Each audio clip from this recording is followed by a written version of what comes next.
ছেলে ধরার সন্দেহে গণধোলাইয়ের শিকার দুই ভিন রাজ্যের বাসিন্দা। ঘটনাটি ঘটেছে লিলুয়ার চকপাড়া খালপাড় বাজারে।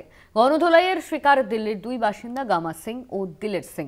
অভিযুক্ত দুজনকে হাসপাতালে ভর্তি করা হয়। একজনের অবস্থা আশঙ্কাজনক। ঘটনার তদন্ত শুরু করেছে পুলিশ।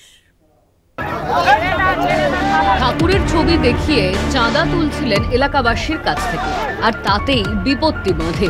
ছেলে ধরা সন্দেহে গণধোলাইয়ের শিকার হলেন দিল্লির দুই বাসিন্দা। ঘটনাটি ঘটেছে লিলুয়ার চকপাড়া খালপাড় বাজারে।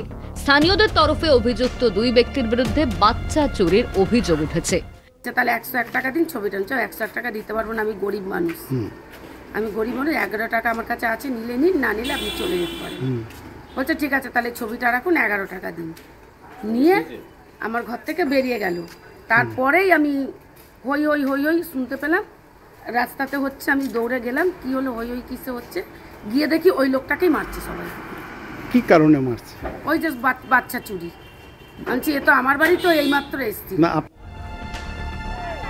ক্ষিপ্ত জনতার হাত থেকে দুই ব্যক্তিকে উদ্ধার করে হাসপাতালে নিয়ে যাওয়া হয়। একজনের অবস্থা গুরুতর বলে জানানো হয়েছে হাসপাতালের তরফে। ঘটনায় এলাকায় উত্তেজনা ছড়ায়।